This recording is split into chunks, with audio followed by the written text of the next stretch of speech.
Hey, everybody. Welcome to another episode of Purple Insider Vegas edition. Matthew Coller here inside of a cabana at Stadium Swim. And the thing is that I'm trying to get all the levels and adjustments set up here since we're a little bit of an on the road operation. So give me just a minute to make sure I got everything set up. Brian Murphy is supposed to be joining soon enough as well. Now I would show you Stadium Swim, which is just out here. The problem is, and I could turn the camera a little bit, the sun. The sun is the problem. But you'll have to trust me that there's a very cool couch. I've got a setup here. I've got the TV and everything else. And just beyond me, you're just going to have to believe me. I'm not making this up. I can show you the sun is very bright. See that? Oh my gosh.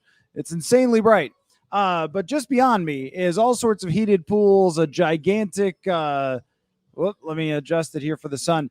A gigantic TV screen with nothing but sports on it and all sorts of stuff. So it's a very cool experience. It's just that I was trying to do it right over here where there's a table, but it was insanely bright and I looked like I was just a prince of darkness. And since I'm not, I'm here to talk Vikings and Raiders. And Todd, you were exactly right that the sun is like a deadly laser. And so also we're going to have to see, because there's music playing in the background here, if I can hear Brian Murphy okay. I'm going to bring in Murph. Murph is back home, but he is packing to come out here and join me at Circa for the next couple days. Murph, can I hear you?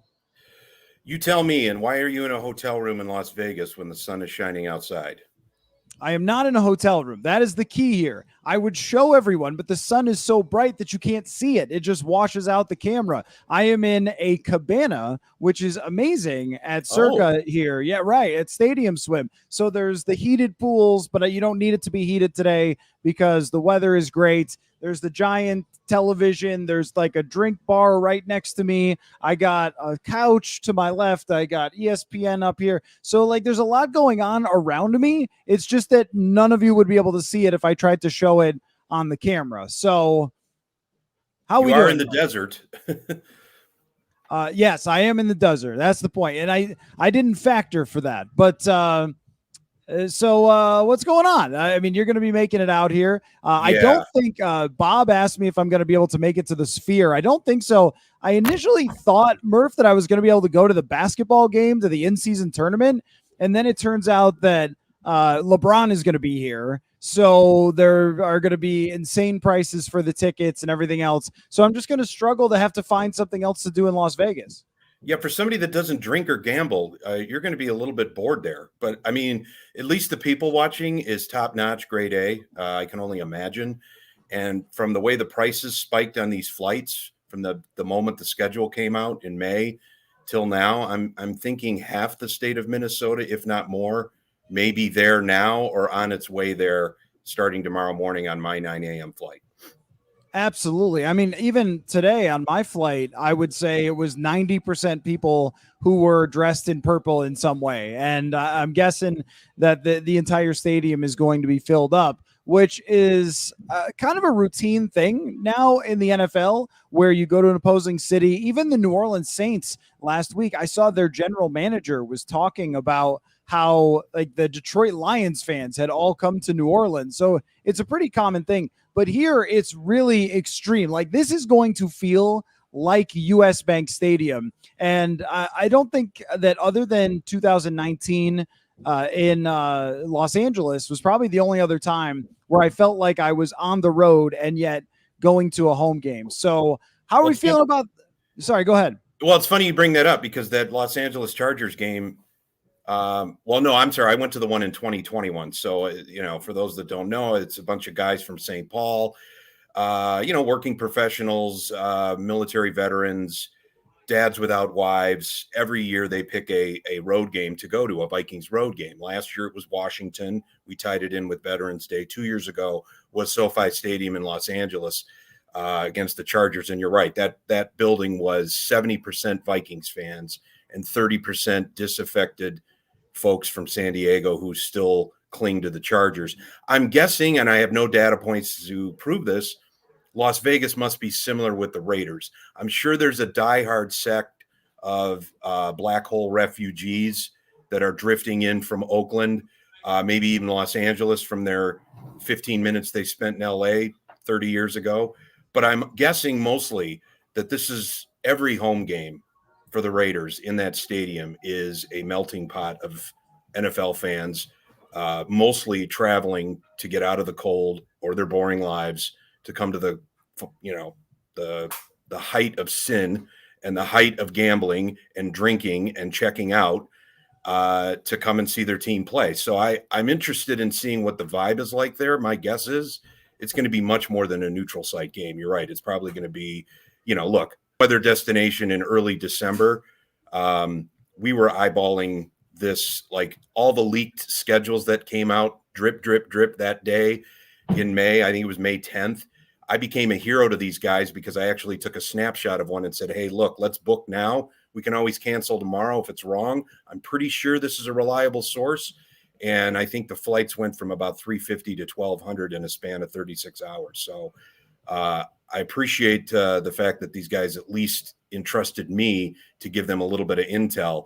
But this is definitely their roadshow. They've been doing this for 15 years, and this might be the most unhinged weekend we have. And I'm not sure what that means for me or the coverage, but we'll keep you posted. Well, normally, and speaking of that, US Bank Stadium is loud, but I would not say raucous. Like, I think when you think of those buildings, we know where we're going to start that conversation, Philadelphia. But around the league, you'll see viral videos of fans fighting and so forth. And there aren't too many examples of US Bank Stadium, and even the tailgating outside of US Bank Stadium is generally like very calm, very normal. As you know, I come from Buffalo, and let me tell you, calm and normal is not what's happening in those parking lots before the games.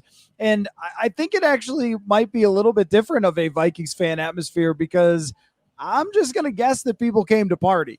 And so it like that's a wild guess, but I think you're right. Right. Shocker, right? But the game doesn't start till 1:00. So everybody can go out the night before and then start early and show up. And it might actually have a little more raucous of a feel to this stadium than it does for US Bank Stadium. I'm very interested to see that. You mentioned the flights. The person that I was flying out next to mentioned that he had paid over $1,000 a ticket to fly out because it's just such a hot ticket to come out here. But yeah, I mean, and it was, expensive for me to work this out as well. Thankfully to Circa, they provided me with the room and the cabana. So I'm doing okay. Yep. I'm doing okay. There's going to be a little bit of humble bragging here. I know you're on your way out, but also I had a chance to talk with some people who are from Vegas just throughout the day. And one of the things they said about the Raiders is that when you look at the hockey team, you look at the WNBA team, both of them have won. And so that has actually created this sort of galvanizing factor with the fans. So the Las Vegas Aces, they got a huge fan base. They had big parades. People came from outside of just, the Vegas Strip type of area, or where Circa is, which is off the Strip, Fremont Street. But that's all people usually coming in to visit, as opposed to the locals that are out in like Henderson, for example, which isn't too far away from here. And there is an audience for this team, for this Raiders team. And I fully believe that if they won games and were an exciting team and everybody wanted to see them, that it wouldn't be so easy for Vikings fans to get a handle of all of those tickets. I mean, you'd still have lots of people flying out for the game, but I don't think it would be every season ticket holder or every empty seat going to somebody in purple. It's really that the Vikings are facing off with a team that has just struggled so much since they moved to Las Vegas. And now we're in a position where we're talking about, if the Vikings don't come here and win, that it's going to be a pretty major disappointment. And it should be. They should be measured against that standard. I would agree. I mean, they had a coaching change. They've had a lot of turmoil. They're a middling team. Their quarterback play has been suspect at best. That probably sounds a little bit familiar to Vikings fans the last couple of weeks. There's always a lot at stake week to week, but there's a ton at stake here because obviously the Vikings are 6-6. Kevin O'Connell said we're going to stick with Josh Dobbs, so there's a lot at stake for Josh Dobbs to prove that Bears game was an aberration, if not a harbinger of what his ceiling really is. So it'll be curious to see what he can do, what kind of protections they're going to be able to give him some options to get out of the pocket, what kind of chemistry, if any, is he going to develop with Justin Jefferson, who's now back in the lineup for the first time in 2 months. But yeah, whatever house money, as it were, that they squandered over that 5-game winning streak with the last 2 weeks, they really have to arrest this right now, because now the Green Bay Packers, their division rivals, of course, are right on their heels now. And as long as they had been hanging on to that final wild card spot, it's become much more tenuous coming out of the bye. And I think, it gives them a chance to get a little bit of a reset. They're definitely healthier. This is a winnable game. As we said, obviously the Bears game at home was, of course, a winnable game. But this is a much more important game than that one now, because you're running out of time. And if you fall below 500, it's easy for this to slip out of control. So it's always the most important game until the next one, but this is their most pivotal game of the season. Yeah, I mean, once you get to the point where players are saying, well, we got like a 5-game playoff to get into the playoffs, it's like, then you've reached a challenging part of the season. I want to ask, just from your perspective, about them picking Josh Dobbs to go forward here with, at least for this week, but also with the threat that, hey, you still could be benched. It seems like it was such an obvious decision, because there really isn't anyone to turn to. So it's not like you're saying, hey, well, we've got 2 quarterbacks that are about equal and we'll move on to the other one. It's not Tommy Kramer and Wade Wilson here. I mean, this is 2 quarterbacks who are journeymen. They've played for a lot of different teams. They have not a lot of wins, not a high winning percentage between them for their careers. And one guy has actually shown you something. The other guy hasn't started since 2021 and hasn't started any significant period of games since 2020, in which he did not play very well. And then you have Jaren Hall, and there are always going to be people who want to see the rookie, the guy who hasn't played before, because they think, well, maybe something is there. And I would say, like, yeah, it's possible that something's there, but asking him to put all these people's seasons on his back, I think, is just a lot to ask for Jaren Hall. I've been in that spot. I never believed that Kevin O'Connell was actually going to bench him. Is there any other way to look at this, though? Like, am I missing something when it comes to this Kevin O'Connell decision that I should be factoring in when it comes to, putting Josh Dobbs back in? Well, I think he wanted to. I think it was important for him and Phillips as well to just sort of have a week where they're not game planning and they're not triaging and they're not they're not under the gun for another opponent. I mean, as much as the late season bye might not have been ideal in the bigger picture, in the smaller picture, I thought it was actually a really well-timed bye, considering where they're at with the recent 2-game losing streak, but also just because it allowed Dobbs to take a breath. He hadn't been able to take a breath since arriving on Halloween. It allowed O'Connell to take a step back, assess a small sample size and a body of work within the system that they could use to say, okay, we can build out here. We can maybe help him there. We can challenge him to do better over here. But you mentioned the 3 options. I mean, none of them were ideal. None of them are ideal. I mean, if anything, Dobbs gives you a couple of dynamics that, maybe Hall was showing a little bit with his legs. But I mean, I think, Dobbs has obviously the breadth of experience. It's not much. It's kind of splintered across a lot of organizations, but you also have that kind of, I don't want to say mystique, but also his ability to improvise and his ability to, especially in the New Orleans game and the Atlanta game, to really just make things out of whole cloth with his legs, with his arm. That gives you a dynamic and a threat that if things do break down, he may be able to bail you out. It's not reliable. I mean, the Bears found a way to defend him. The Raiders are going to copycat that as best that they can. But I also think that, Dobbs, and I don't think this is something to lessen either. And you're out there every day. I'm not. But I get the impression that he's won the locker room. He won the locker room on day one. He won the locker room in Atlanta when he didn't know half of his teammates' names. So that carries a lot of weight. And I think if O'Connell had pivoted either back to Hall, back to a rookie, or back to, Mullins, it would have just sort of, I think there would have been a little bit of a jolt in the locker room that might have been counterproductive. I think the team is galvanized around Dobbs. The team is rallying for Dobbs. The team wants to win for Dobbs. And then on the broader picture, I mean, the market wants Dobbs to succeed. And this may all be wishful thinking. In fact, a lot of it is. But if you're picking from three very unappealing options, the one I think that gives you the most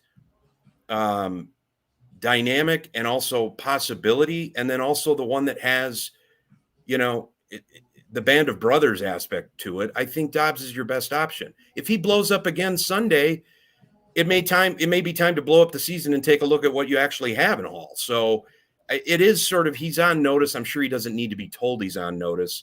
But I think this is the best of three mediocre bad options. Yeah, and with Josh Dobbs, I guess what I want is to leave the door open that it looks a lot better. I mean, because I think that the range of outcomes, if we start doing a pie chart on what's possible here, like, is it, 25% chance it totally blows up, 25% chance it's just sort of meh, 25% chance it's like pretty darn good, and then 25% chance we're like, oh yeah, actually, no, this guy is better than we thought. Because I mean, if you go back to the New Orleans game, I don't think we can erase that from the sample size either. I mean, this guy played extremely well. He made a lot of really good throws. He was playing on time, as Kevin O'Connell has talked about a lot. And he has formed some relationship with his wide receivers, including and especially TJ Hawkinson. And he hit him in that second quarter like 10 times in that New Orleans game to lead them to more points and a half that they had scored at any other point. And it was their best 2-game back-to-back in terms of offensive production in Atlanta when they cleared 30 points. And then against New Orleans, we can't just say like, oh, well, he had a bad game, so he just is not capable of anything now. And it's hard to put your finger on how much the playmaking can carry on, though, because there were a lot of plays that were this close to also being blown up by a defensive end who slides off his back in Denver, but instead, might have crushed him. I mean, then caused a fumble or something. So I think that there's just this really wide range of outcomes with Dobbs. And one of them is sort of a pot at the end of the rainbow where you get there and go at the end of the season, you know what? Like, we could probably get back to the playoffs with this guy and draft a quarterback, and he's high character and high intelligence, and he'd be a guy that we'd like to pair with a rookie quarterback. But it's also possible that Nick Mullins is starting in Cincinnati. I mean, I don't remember too many times over the last, how many years, Murph? I mean, when is the last time where we felt that the range of outcomes was such a big gap? And a lot of it really hinges on this game, because if it's terrible, then Kevin O'Connell's going to pull him. And if it's really good, then you're going to feel like, okay, wait a minute, everybody's hyping up those Packers, but this team is still pretty good. Right. And I think one thing we haven't even talked, we mentioned Jefferson, of course. I mean, 8 weeks out of the lineup. What is his chemistry going to be with? What options is he going to give Dobbs? But more importantly, what's he going to do to coverages? What's he going to end up doing that frees up Jordan Addison, maybe more of Hawkinson, who, by the way, had an extra week to rest those ribs. He has taken a severe beating that I think may have gone under the radar a bit because he has been so active, but he has been pounded this year. He was able to heal up a little bit more.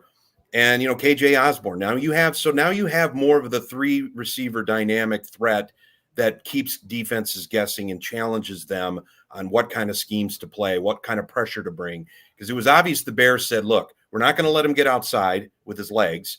We're going to challenge him to beat us one-on-one in coverage, and we're going to send everybody at him. And the Vikings offensive line was overwhelmed. Dobbs was clearly overwhelmed. I mean, he was a deer in the headlights most of the night. But then you go, but that strike he made to Hawkinson that could have been the game winner, I mean, that was right out of the New Orleans script, right? I mean, that was a baller throw after getting, 4 interceptions. I mean, that could ruin the psyche of anybody, let alone, somebody that's fighting for his NFL life. But he still was able to come up and deliver what was the go-ahead touchdown and could have been the winner. But what we haven't talked about is the reason he had that opportunity to hit Hawkinson is because of what the defense had been doing. And the defense, I think, has been as much, if not more, important to the resurgence from 0-3 and 1-4 for the Vikings as all of the quarterback intrigue, because they have obviously rallied toward Brian Flores. They have obviously, and it seems obvious he's a lame duck defensive coordinator at this point with the job he's done to lift that bottom feeding unit up into an impactful unit. And with his pedigree, he's probably out the door. So they need to take advantage of the fact that they may have 5, if not a couple more games with him. But I've been most impressed with how well they played despite being on the field for so long against the Bears. They did back off, and I think Flores has probably been kicking himself for the last 10 days over that last drive against Chicago and how it opened up on 3rd and 10 for Fields to put that ball down the field for their game-winning field goal. It just feels like, though, that there's a pride in that unit, and there's a ferociousness in that unit that has been able throughout the season, not in the last couple of games at key moments at the end, where they have opened up and I wouldn't say collapsed, but allowed Russell Wilson and Fields to throw to really dagger them at the end. But what I truly believe that the Vikings are only going to go as far as their defense carries them. That's the old cliche, right? Dobbs at best, if he can manage the game, get some first downs, not make mistakes, make some things happen with the run. I mean, I don't feel horrible if they're giving up, or only scoring 16 to 20 points a game. I feel like they can have success because of what this defense has shown. So I'm going to be paying attention as much to how the defense responds Sunday as much as all this intrigue about what Dobbs can do. And there's always been kind of a line of demarcation in the NFL. Like if you can keep teams to below 21 points, you have a really great chance to win. And they've only given up more than 21 points since Kansas City in the Atlanta game, which was, of course, fueled by a bunch of turnovers, a safety, right? And then also a fumble in their own zone. But they still had a pretty good performance that day against Atlanta, even if it required a last game drive. But beside that, they have kept opposing teams under 21 points week after week after week, which of course makes you wonder, all right, like, is that too much to put on their shoulders week after week? But coming out of the bye, I think it does give you a little more confidence. And also, it's been such a long time since we felt like, hey, this defense is going into a game, they're going to hold the opposing team. I would say that it's probably been since 2019 where you go into a game when the other team is bringing a bad quarterback and you're like, all right, but we're going to make this guy look silly, right? I mean, because you go back over the last few years, you got Cooper Rush beating them. You got, Andy last Dalton. year. Yeah, and last year Mike White brings it down to the final last second and has a great comeback in the second half of that game. And Daniel Jones, of course, earned himself a lot of money simply by playing against the Minnesota Vikings 2 times at the end of the last season. And now all of a sudden, when you see the name Aiden O'Connell, you just go like, I don't know. I don't think that this 4th round rookie has pretty much any chance against this defense. And that's where, when it comes to playing like Jared Hall or something, this is why I think it's important to pick Dobbs. I think that this is a relevant point, which is that side of the football has done so much to keep them in this season and to bounce back from that 0-3. And they were at the center of that week after week. And if you just say, you know what, we're thinking toward the future, guys, we're just going to play the rookie. I mean, what does that say to Brian Flores, to the defense, to like, you have to, I think, put Dobbs in there to at least give them a chance. And also, the more I reviewed the game against Chicago, the more I thought, gosh, there were a lot of opportunities to put up a lot more points in that game still, despite as ugly as it looked. There's a deep pass down the sideline where Jordan Addison steps out of bounds instead of catching it. There's a throw over the middle to Addison that hits him. And he hasn't had any bad games really this year until that one, but that also might have been a little exhaustion on his point because he dealt with some injuries in rookie minicamp. And then all the way through training camp, he's now played more games or as many games as a full college season would be. So hitting the bye might end up being the right time. Now, here's a question about this game in particular. Would you rather this game be against a team like the Raiders where you feel like you can win? Or if I gave you the chance to call Roger Goodell and reorder the schedule with the final 5 opponents, would you put somebody else here instead? Absolutely not. Like, you're talking about maybe moving up a Detroit or the Green Bay game. No, I would not. No, I like the fact that they have an opportunity to take on a reeling opponent and coming out of the bye and giving Dobbs that chance to kind of hit the reset button. I think this is more ideal. You know, it's funny now. Cincinnati doesn't look. That Cincinnati game went from, oh man, they're going to be facing a Super Bowl contender on the road and an MVP candidate in Joe Burrows to, hey, that looks like an easy pick me up to, well, maybe not so. You know, there could be some more challenges there. So this Raiders game actually feels a little bit more like an opportunity to really reset, get your confidence back, get your momentum back. Cincinnati is going to be a little bit more challenging probably next week. Were you thinking you would want them to be facing a contender to maybe set the table a little bit more, get some more clarity in the race? That makes some sense. Look, there's no avoiding the Lions.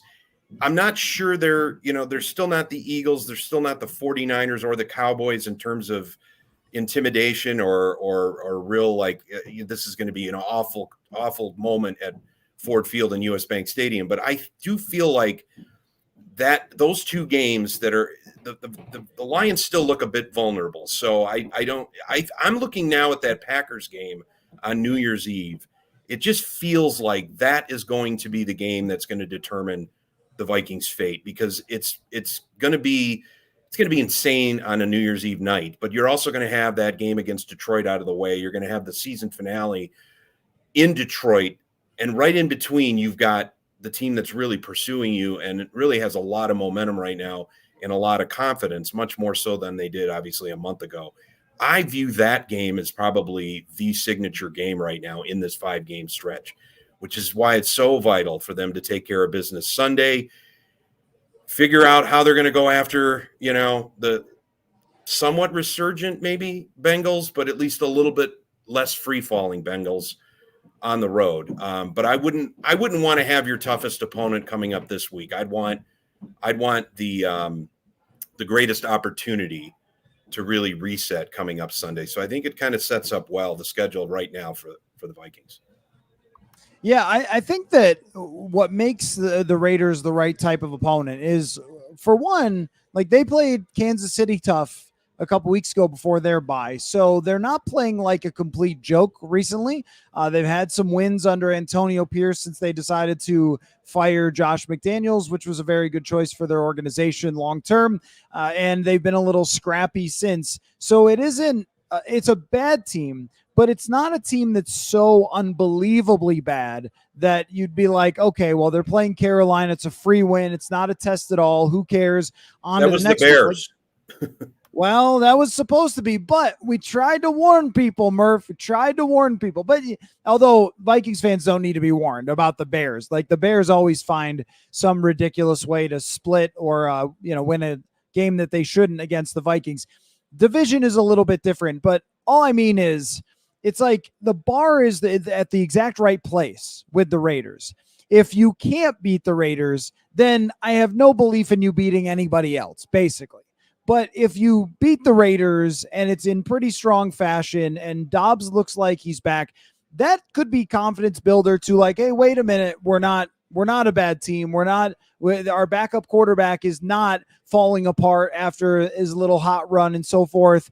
And yet it's not Detroit, so you don't have to pass the big test. It's not Green Bay, so you don't have to pass the big test right away. And it gives, I think, Kevin O'Connell an opportunity to try some different things here with Josh Dobbs and prove what he can do with a quarterback that he actually has to adjust to and have had some time to adjust to him. So I really like the fact that it worked out this way to come out of the bye and for them to get this opponent, because I think it's sort of right for the moment. And I also feel like, since O'Connell named Dobbs the starter, this was something we took for granted, but not all coaches would do this. Some coaches might take it to the final second. That was, I think, a really good move, and we've been sort of evaluating how is Kevin O'Connell handling the ups and downs this year. That's been a consistent theme with you and I on the show. And to come out and just say, look, it's Dobbs, this is what we're doing, we're going forward, to not play any sort of silly games, to show some confidence in him, and to make it clear, like, hey, it was partly on me, it was partly on everybody else who didn't block and didn't catch balls as well. It wasn't just Josh Dobbs. So now everybody get it back together and let's go forward and make the playoffs. I think that they handled that right, because there was such a wind out of the sails over the last 2 weeks. Everybody felt it. Every fan, every player, every person in the media, everybody in that organization felt the wind come out of the sails, and you need a way to get that picked back up. And I think the best way is to say, all right, we're coming out of this with new ideas. We're going to go play a beatable team, and then back on a roll we go. And I have no reason to think that they can't get on a roll again, but then the real tests, as you mentioned, are going to come against Detroit and Green Bay. Well, transparency and honesty and treating your audience with respect and as adults, how novel in the National Football League when it comes to that. I mean, he could have played the Belichick game and said, they're all getting reps. Nobody knows who's going to start, and, let the drip, drip, drip go until Sunday morning. I think that shows a confident coach, because a confident coach doesn't need to play games like that, because you don't think the Raiders are, going to equally game plan and be ready for any option. I don't think you're really going to keep them that much off balance. And they probably have a pretty good sense, like the rest of the public, that Dobbs was the leader in the clubhouse going into the bye. I thought he managed it well. I thought the bye, it's funny. It allows you to get away from, for the players and the coaches. It allowed them to obviously dive deeper into Dobbs, dive deeper into the scheme, dive deeper into what they can do with a little more extra time on their hands to put him in a better position to succeed.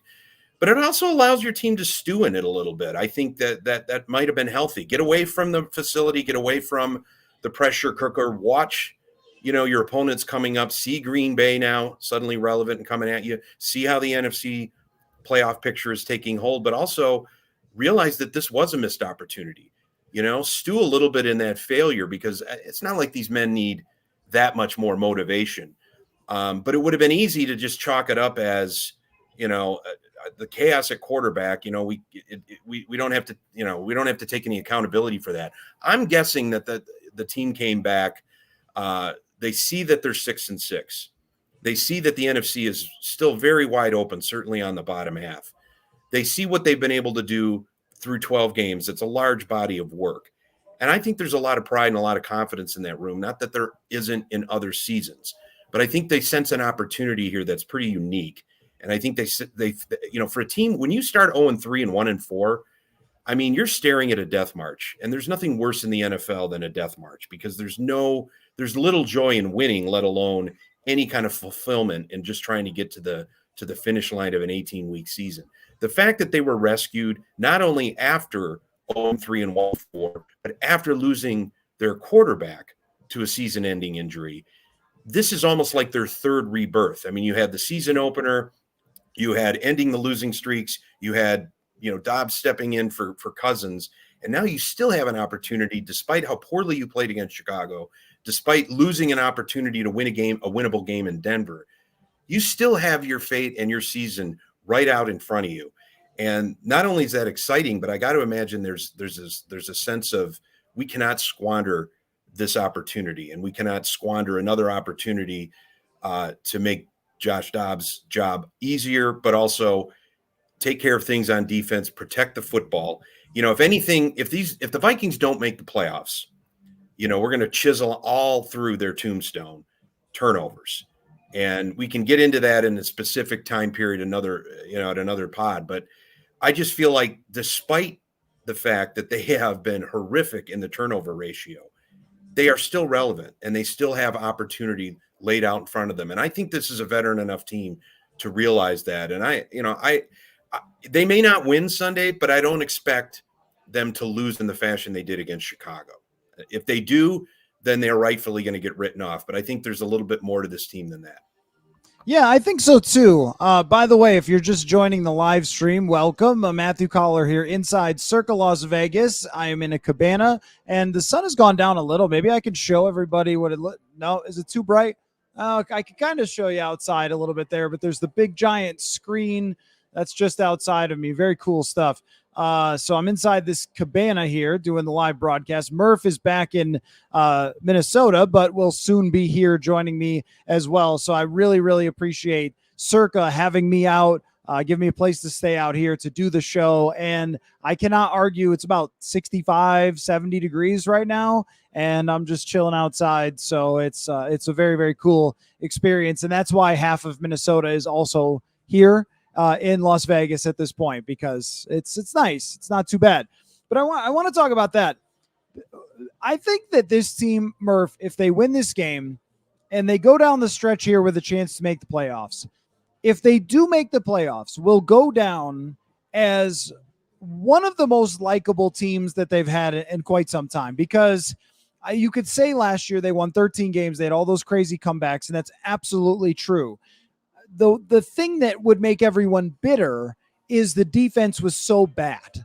And so even though you may love Patrick Peterson, I loved covering Patrick Peterson, such a great player and a unique guy, or Zadarius Smith, who's a great player for them. But the collection of defenders was so terrible that any given week you could just lose to Daniel Jones in the playoffs. And I think everybody knew that. And so there was always this sort of conflict about last year's team, where even the most hardcore purple glasses type of person knew in their heart, this ain't going to last. Like, it's just not going to work. And you get down 33 points to the Indianapolis Colts, have to come back against Jeff Saturday. Like, it's a very memorable moment, but kind of ridiculous. And, like there was really I think, conflicted feeling about last year's team because of that. Whereas this team, once Kirk goes down, there is very much a nothing to lose.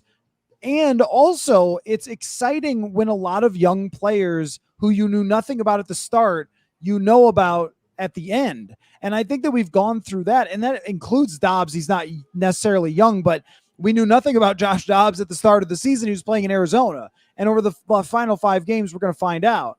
And if they make the playoffs, he's going to have to play pretty well.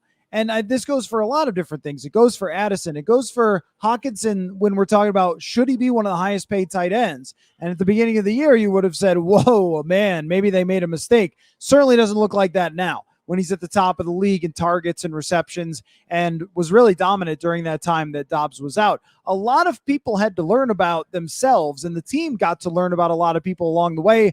And the fact that they've been able to overcome stuff, if they can do it again, even if they don't go deep in the playoffs, which I wouldn't expect, you do have, I think, a different feeling about this, where it feels like for the first time it's on the upswing, and it hasn't felt that way since when? I mean, must have been 2017. Like, it's just been a long time since you felt like this was a team that's growing and heading upward. That will be the feeling if they make the playoffs. If they don't, well, we'll have to talk then. Yeah, and I think there's so much looming in the offseason, both at the quarterback position and, that veteran defense. There are some guys here that obviously are be playing their last game. So, but it's rare that you get in the middle of a season, you have, as I was kind of alluding to, you don't have opportunities for redemption usually more than once in the middle of a season or during a long season. And it feels like the Vikings have had several iterations of that. And again, they're building up scar tissue. So is their head coach. So much went right for them last year. So much was entertaining last year. I think it glossed over, a lot of growing pains that any NFL head coach is going to have to endure. Young players are going to have to endure. And I feel like that O'Connell has managed himself in 2 very distinct seasons with circumstances a lot of head coaches don't deal with in 5 to 10 years, let alone 2, which is harnessing all of that positive energy from last year, dealing with an incredibly disappointing home playoff loss, and then coming back and falling down 0-3, 1-4, losing your starting quarterback, losing your star receiver for half of the season while you're patching together your quarterback. You bring in a new defensive coordinator, acknowledging your mistake with that Donatel, and he's getting a chance to redeem himself. He's also shown ways, he's shown patience, but you can tell the guys are playing for him. You can tell the locker room is galvanized not only around their quarterback, but around their head coach. And there just seems to be something growing here. It doesn't guarantee any level of success, but you can sense the stability and you can sense the confidence, which could all blow up Sunday if they end up 6-7. I just feel like this team is probably destined for 9-8 at this point. I think they're going to be relevant until the end. And you're going to see some things come into place that's going to dictate what they're going to do at that quarterback position, how much they're going to end up paying Jefferson, what Jefferson's attitude is going to be about staying here long term based on what he can do with Dobbs and based on what Kirk Cousins' rehab is like and based on what Kwesi is going to want to do in the offseason. So it's fun to kind of look at all of those big picture things kind of coming together in this really compressed period now of 5 games where this club can really define itself. When you look at the Raiders, Murph, I want you to name their roster. No, I'm just kidding, because that's kind of difficult if you hadn't looked it up, because they have a few star players that are very notable and a lot of meh across the roster that has left them being the ultimate. I don't even want to say middling. Like it feels like they would be celebrating middling here. And maybe they feel like, hey, if we win this one, then we can be the team that's the great story because we fight our way back in the playoff race and so forth. But what I'm curious about your opinion on is cautionary tales of the Raiders, because this is a franchise that, unless I'm mistaken, I don't remember a playoff game for the Raiders since Rich Gannon was their quarterback. Am I missing one? Like, somebody correct me on that. They have not been to the playoffs in a really, really long time. Okay, it was Matt McGloin, right? Like Derek Carr got hurt. They went 12-4 the one year. Matt McGloin, but they haven't won a playoff game since Rich Gannon, I think. And is that right? I covered the AFC Championship game that they lost in 2001 to Baltimore in Oakland. I was a young guy at the Pioneer Press that back in the day when they got to do that. So I got to see that. They went to the Super Bowl in 2003 and lost to Tampa. But you're right. I can't remember anybody beyond Rich Gannon winning a game. You're right. Maybe did Janikowski kick him in one year? I don't recall. That's what I'm saying. I don't have a whole lot of playoff memories of them, except for the one game where I believe it was Matt McGloin who started because Derek Carr got hurt when they were 12-4 under, I think it was Jack Del Rio. And aside from that, so what's the cautionary tale though? Because I've got one, is especially right after Sean McDermott had his, faux pas, so to speak. Jonathan tells me 2002 is their last playoff win. So there you have it. Not great. Twice. Oh, that's right. Derek Carr also lost to Cincinnati. Was the last time as well that Derek Carr had a chance, but then lost to Cincinnati. Well, I was just going to say that Josh McDaniels and the way that he treated people versus Kevin O'Connell was not great. And I think that that's a cautionary tale. But I know you got to run. And I do. I got to go to a church mass, which I'll tell you about on Monday. It's a Christmas mass. I also lost track of time because it's not Central Time, and that's how it goes. But do you think the Vikings are going to win? I do. I think they're going to win 21-16. I don't think it's going to be pretty, but I do think they're going to win. Okay. Well, pray for other things outside of football. It's too trivial to do that. So. But thanks, Murph. Thanks for doing this, and I'll see you out here tomorrow. Tomorrow, absolutely. Can't wait. Hopefully I run into everybody at Circa. Take care, everyone. All right. Safe travels, Murph. I will carry on for a few minutes, though, here because I have nothing else to do, but just chill out here. Let me see. Can we get a good look at the what's going on outside there? Yeah, that's what it looks like outside. There's pools. There's all sorts of things going on. There's a guy walking by. So it's a cool place, and I'm very glad that Circa would let me come out here. But in talking about cautionary tales for the Vikings as you look at the Raiders and you sort of look across, and if you guys got any questions, by the way, put them in the comment section. I'm happy to answer them. I'll probably talk for 15, 20 more minutes about this game and about these two teams. But I think that, like, with the Vikings, they got a really good version of Kirk Cousins over this entire time he's been here, that of all the potential outcomes for Kirk Cousins for how he would play when he came over from Washington, they got a really good version, and it still wasn't enough. But with Derek Carr and then with Jimmy Garoppolo, two quarterbacks that are categorized similarly, probably not as good as Kirk Cousins, but categorized similarly, you see the edge that you teeter on when you have that situation.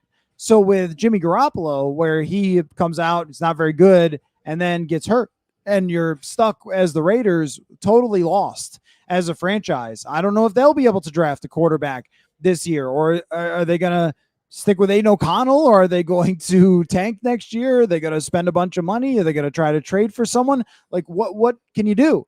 And I think being definitive about that position is important, but also not always hoping that you're just getting the best version of that player, and also understanding that the best version still didn't get you there. I mean, there were years with Derek Carr where he still didn't get the Raiders anywhere in that year that they went to the playoffs, one of his best seasons. And again, it still did not get them anywhere. And it feels very Vikings-like in that way, that the Vikings have had a better franchise than the Raiders over the last X number of years since Derek Carr was there. But it's still, 2 playoff appearances, and it's 2 playoff appearances for the Vikings while Kirk Cousins was here. And then they try to go the middling quarterback route again, but you're picking up a Jimmy Garoppolo that was coming off, injuries again. And, this could be something the Vikings try to do. And I think the Raiders also, after they made the playoffs in kind of I don't want to say fraudulent, I don't really like that term, but I'm trying to think of a different way to put it. When they made the playoffs after firing John Gruden, they had this vibe like, oh, the Raiders are finally turning it around. And what ultimately happened was they went back to being themselves. And we've seen some of that so far this year. And it always ends up kind of coming back to like the quarterback position and how you build your team. And also defensive coordinator matters, how you build through the defense matters. And we've just seen the Raiders giving themselves no chance over the years to even work around a quarterback by having a good defense, they had to desperately go out and get Davante Adams. I would also say that, that's another thing too, is picking the right time to make the big move. And maybe that's next offseason for the Vikings. Maybe it's not. But picking the right time, they go out and get Davante Adams to try to build on what they had before, and yet it didn't work at all. And when you're trying to chase what you had in the past, this might be another Kirk Cousins point. When you're trying to chase what you had in the past, a lot of times it can't be recreated in football because things move along pretty darn quickly. And with Kirk Cousins, if you go into next season and try to chase what you had in Green Bay and against San Francisco, you may just not end up getting those results. And I guess that's where I'm leaving that door open for Dobbs. And why they had to stay with Dobbs is to leave that door open for him to potentially be a part of this going forward, and then drafting a quarterback as well. So I think if you're looking at the cautionary tales of the Raiders, it's if you settle for that middling quarterback and then hope that you can add this, that, or the other thing to the middling quarterback, even trying to build on his best moments, oftentimes that doesn't exactly work. So let me get to a couple of your comments here. TM says, it doesn't matter if Jefferson is back. The difference is going to be protecting the ball. The Vikings would be on a 7-game win streak if it wasn't for turnovers.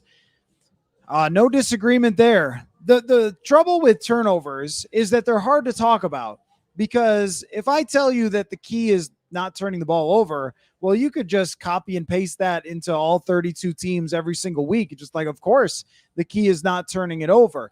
But where turnovers become especially relevant here is in 2 ways, like you said. Number one is in Denver, they played vastly better football than the Broncos. They played a good game, almost 400 yards of offense in that game, and gave it away. And in Chicago, you're not going to rack up too many yards when you have 4 interceptions. It does feel like they should have won both of those games. And then it brings you to how random do we think turnovers are when Josh Dobbs is your quarterback? And that's another thing I think we're about to find out. And can you coach a quarterback to not turn the ball over? That's another thing. Is it quick game? Is it, I don't know what, like earlier this year, they're hitting guys with pool toys in practice to try to get them not to fumble. Like, is there actually any possible way to coach out of Josh Dobbs, something that has been a part of his game? And look, even when you go back to the game that Josh Dobbs is most notable for in the NFL before he joined the Vikings was when he came in and played for the Tennessee Titans against Jacksonville at the end of the year. And if I'm not mistaken, there was a strip sack that turned into a touchdown that lost that game, and the Titans didn't make the playoffs. This has been a part of who Josh Dobbs is, and I don't know if there's any answer to mitigate it except for just hoping. And that's not a very good topic for a podcast, but that's really the truth. What you're saying is absolutely right. They should be on a 7-game win streak. if not for these last two games, giving them away. And so do you feel better about it because you feel like they gave it away instead of it was taken away? Or do you feel like you have less control over it because it might all come down to whether they turn the ball over? Christian asks, what's your over-under for Vikings sacks? I guess maybe we should have done that. Maybe that should have been good Vegas content, was going all over-unders or something for today. That's a good question. I mean, Aiden O'Connell is not that bad, is he? No, I think he actually might be at taking sacks. No, I don't think he's that bad, is he? I'm going to have to check how bad Aiden O'Connell is when it comes to taking sacks, because I know that Jordan Love and because I was thinking about this for – all right, I'm looking this up. I was thinking about this for Danielle Hunter, whether he could get to 20. No, he's not that bad. Aiden O'Connell's getting sacked on 6.8% of his dropbacks. That's not great, but it's not like 13% or something where you'd expect it. Can Danielle Hunter get to 20 sacks is something that I was thinking about, because you have 5 games to get to 6.5, and that is possible, but Goff doesn't get sacked that much and Jordan Love doesn't get sacked that much. Those might be a little bit harder. I think that I'd say 2.5 would be the over under. I don't think that this is a defense that just racks up a crazy amount of sacks. It's basically just one guy. And to your question, Christian, your follow-up, is it going to be a DJ Wanham game? Well, that is where it seems like Wanham gets a lot of these like untouched sacks. We'll call them schematic sacks from Brian Flores. And that we could see is Aiden O'Connell just not being able to identify what Brian Flores is bringing and having problems in getting sacks. He does seem to try to get the ball out of his hands, which, may help his case a little bit if he's forcing it to Davante Adams, but there's nothing really in his numbers that makes you think, oh, well, he's going to be able to pick them apart or whatever. This game is entirely, as an offense, are you scoring? Because if you're scoring as an offense, you're winning this game. And if you don't, more up in the air. Billy says, what's the best cornerback combination? Oh, that's a good question. Blackman and Murphy or Evans and Murphy? Yeah, so with Caleb Evans and Mekhi Blackman, they're a little bit different stylistically. Like Caleb Evans is so big and so lanky and so tall and is a really good athlete on top of that, where Blackman is a little more undersized. So it may depend on the matchup. Maybe you could even argue the best combination might be Evans and Mekhi Blackman based on how they've played. Now, I mean, Murphy does not have good numbers by like PFF, but I haven't felt like he's gotten destroyed or that teams have been picking on him over and over. They certainly did in that Chargers game, and he got mossed in the Saints game. But I don't think that there's any of these combinations that are bad. It's probably just how are you matching up. So would you rather have a Caleb Evans matching up as a physical corner against Davante Adams, or, would you rather have Mekhi Blackman out there more often? I have been really impressed, though, with Mekhi Blackman. And as we look at going forward, you've got nothing but young secondary players here outside of Harrison Smith, and Blackman hitting as a draft pick so far is a big boost for them for now and later. But you feel like you actually have depth because Evans went out and they were able to survive it, as opposed to going to like Chris Jones in the past, not the defensive tackle. I'm sure you guys blocked that out, right? 2020, the Chris Jones attempted tackle on Tony Pollard. Probably. Let's see. Go Get 'em says, how many good games would it take to move forward with Dobbs next year? I love that question. And I'm going to think about it for a second. How many good games is it going to be? I mean, the answer obviously has to be more than 2. Does it have to be 5? Could it be 4? Because I'm not sure that 3 gets it done if 2 of them are terrible. Which they could be, right? Based on what we've seen so far. I want to say 4 out of 5. I think if the total of Josh Dobbs in Minnesota was 8 games, and in 6 of them, he gave them a chance to win. I'm counting Denver. I think he gave them a chance to win in Denver. Then you would project that out and say, if he gives us a chance in 12 games next year or so, 12 or 13 games, doesn't mean you're going to win them all, but just gives you a chance that's somebody that you can take into next year. If it's 2, it's probably not enough. If it's 3, it leaves you on the borderline. If it's 4, you're probably convinced. I mean, is this funny? Like, we have to deal with small sample sizes in massive decisions all the time. And that's like when they draft quarterbacks and you watch him at the Senior Bowl and, maybe he's got a year of starting. That's good. And you take your shot and see what happens. It's kind of like that with Josh Dobbs. Like, the sample is so small, even of him playing in Arizona, that 5 games is like 40% of his career that's upcoming ahead of us, assuming that he actually gets to that many games. What about Bob? Says, does Chandler get the start? He should. So as far as who actually starts, my guess would be it's Alexander Mattison. But I think of it this way. The way that Mattison has played the last 2 weeks, put aside the fumble, he's run the ball pretty well. He's run pretty violently. And maybe here's a little footsteps from Ty Chandler. I don't know. But he's run pretty well. If he had run the way he has the last 2 weeks all season long, they'd have a good running game. If Mattison is in the game and it's not going the way that it did against Chicago, which they should have stuck with it even more because he was running effectively, then you'll see more Ty Chandler. It might just be who's playing better at the time. Mattison was playing better against Chicago. We'll go for it. And Mattison knows the offense better. He's a veteran. They trust him more. That's very clear. Chandler has much better ability to create big explosive plays. It may end up at the end of the season from here on out being 50-50 between those two. I agree with you, though. I would much rather see more Ty Chandler than Alexander Mattison. I think it comes down to how much of the game plan can you really put on Ty Chandler. And this might be a guy that next year we talk about being a starting running back for them, or, playing a heck of a lot more because of the experience he's gotten. There's clearly something that's missing from them doing that because it's not physical skill. Ty Chandler, without a doubt, has physical skill. Todd, I think you're making fun of me saying the wonderful views of Las Vegas. And that's because of the sun. You can't really see what's outside here at Circa, but trust me, it is beautiful. I tried to include a little bit of the sun, enough of it. What about Bob asks, is Wright's job at punter on the line? I think so. Now, if they lose, then you just carry out the season.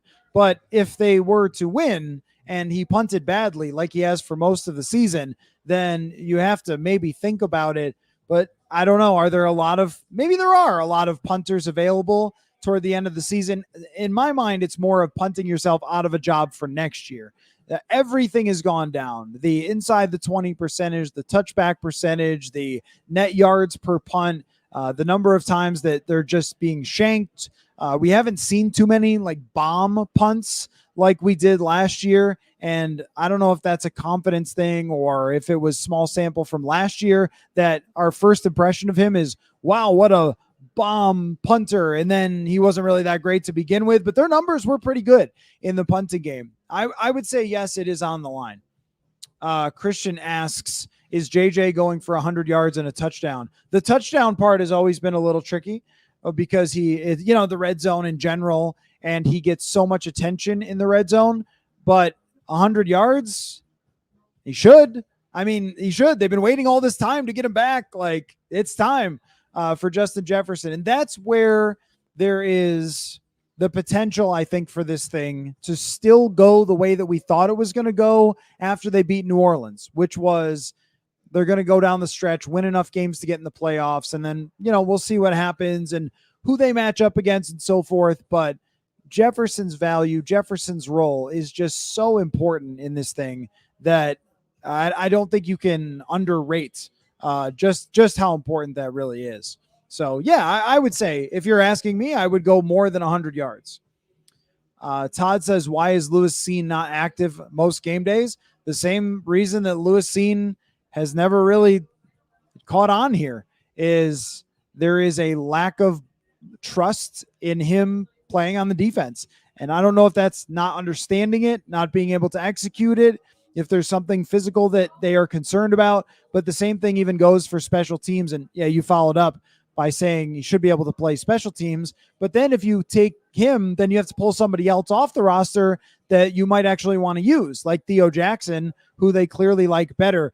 The Lewis scene, I mean, this is beyond the level of even Laquan Treadwell bust. Laquan Treadwell even had a couple moments. You probably don't remember them, but they exist. I promise they happened. He had a long touchdown against Seattle. He had, a touchdown catch against Green Bay, I think, in 2018. So there were actually Laquan Treadwell moments. There are no Lewis scene moments so far. And one thing that I don't know is if Lewis Scene's injury continued to play a role, but I would not think so, just because of the fact that he came back and practiced through minicamp, OTAs, all that stuff, and all through training camp, and they just don't trust him. And it might be his own attitude, which was sort of hinted at a couple of times. And I'll just say this as well. The NFL's not for everybody. I mean, that's the thing, right? The NFL is just not for everyone. And sometimes you draft a guy who's a big star when it comes to college, and it's easy for them because they're a great athlete and it's a good environment and everything works out. It's great defense like Georgia. And the NFL is much more of a business, and you have to take a business-like approach, meaning you have to spend all sorts of time outside of the facility. And then everything works so fast and everything is so violent. Like, think about this. I mean, Jordan Hicks just had his leg hit so hard, he got compartment syndrome and could have lost his leg playing football. And he's going to play again. I mean, it takes a special type of person to be able to do this. He's had both Achilles repaired, and now he's got a 12-inch scar on his leg. And he's like, yeah, I'm going to be back. I mean, it's just not for everybody. Like, I don't know Lewis Scene well enough to be able to pinpoint exactly what it is, but there's just a bar that is so high to reach that not everybody gets there. And it's really hard to predict in the draft. Really, really hard to predict. Let's see. Yeah. Todd says it's crazy that they completely misevaluated him this bad. That is true. And also a lot of other people did too. I mean, that's the weird thing about Lewis Scene, but think of all the players on this team that were misevaluated. And, Go Get 'Em asks, what makes a good GM? Is it mainly the draft? No, it's not at all. Because I mean, it's how you manage the draft, manage your draft capital, manage your positional draft picks. But the draft is mostly random. I mean, it's always been proved that it's mostly random. Lewis Scene was the MVP, if I'm not mistaken, of the championship game in college football, right? Or defensive MVP. He played great. He runs under 4.4 40 and is 6'3" or 6'2". He's huge. I mean, I don't know. He played for the best college. He's enormous. He's super athletic, and everybody had him as a first or second round draft pick. It's not like they drafted, somebody from Ball State who was a 4th round projected pick. I mean, sorry, Ball State, but sometimes guys just don't work out. I look at it as draft overall broad strategy is important for a GM, but in my mind, it's much more execution of the vision and understanding the moment. So if you are just a good example, we were talking about the Raiders. The Raiders won, I think it was 9 games, got in the playoffs with their special teams coach coaching the team. And they thought, all right, our big chance to build on this is to go get Davante Adams and trade the farm for him. And Davante Adams wanted to be here. He's a hard guy to turn down. But that's an older receiver who takes $1 gazillion to put on a team that had no chance to win. That's not really understanding the moment. That's desperately flailing at something. Whereas what the Vikings did this offseason in the bigger picture said much more to me. They drafted good positions, wide receiver, cornerback, 2 hard positions to get, very valuable, cost a lot in free agency and so forth. So they draft the right positions. That matters to me in the overall approach, which in 2022 it was not good, but last year it was.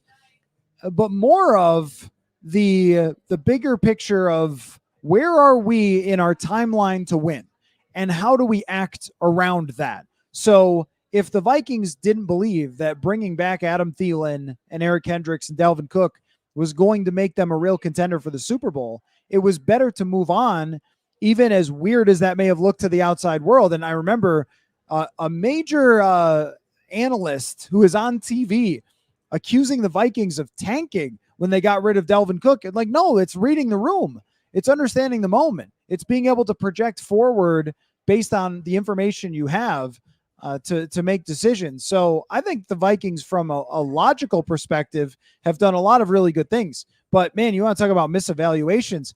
Ivan Pace. I mean, the whole league misevaluated Ivan Pace. The whole league. A lot of the league misevaluated Jordan Addison. They would have expected Jordan Addison to be a middling type receiver, while he and Zay Flowers and Tank Dell, these are all really good receivers that are worth a lot more than some of the players that the NFL picked before. And you can follow down rabbit holes that are crazy when it comes to just draft luck in general, who gets lucky, who doesn't. I mean, the people who drafted Peyton Manning instead of Ryan Leaf get to be geniuses, and the people who drafted Ryan Leaf get to be idiots. Like that's football, so it's not drafting. But anyway, I mean, it's draft logic, but it's not draft luck for evaluating a GM. But yeah, I mean, that's why every time Louis Cine comes up, I just shrug my shoulders. I don't know. These things happen. It's just, that's how it is. But somebody misevaluated last year Josh Metellus, and Josh Metellus is now the star player that we thought that Louis Cine was going to be. This is funny. What about Bob says, does Kevin O'Connell have a dark side? Sorry, my son got a hold of my phone. I don't think so. I actually think what you see is what you get from Kevin O'Connell. That's what I think. That he talks a lot and that he's good at communicating with people. And, but I also think that he wants to make clear that he's not, there used to be a hockey GM that used to use a term, wilting violet. Is that a term? Like, he would say that about European players that people thought were soft. He'd say, hey, he's not a wilting violet. I think that's it. I think he's also made clear that that's not the case either. So no, I don't think there's a dark side at all. Phil says we need to remember cap space, age, and salary issues these guys inherited. Oh yeah. Oh, you're talking about the front office. Yes, for sure. They basically flipped it in a year, and the secondary was very depleted. Oh, the secondary was terrible. The secondary was in a very bad spot when they took over. I mean, look what we're talking about. Like, last year, how much better are they if they don't play Cam Dantzler in any games?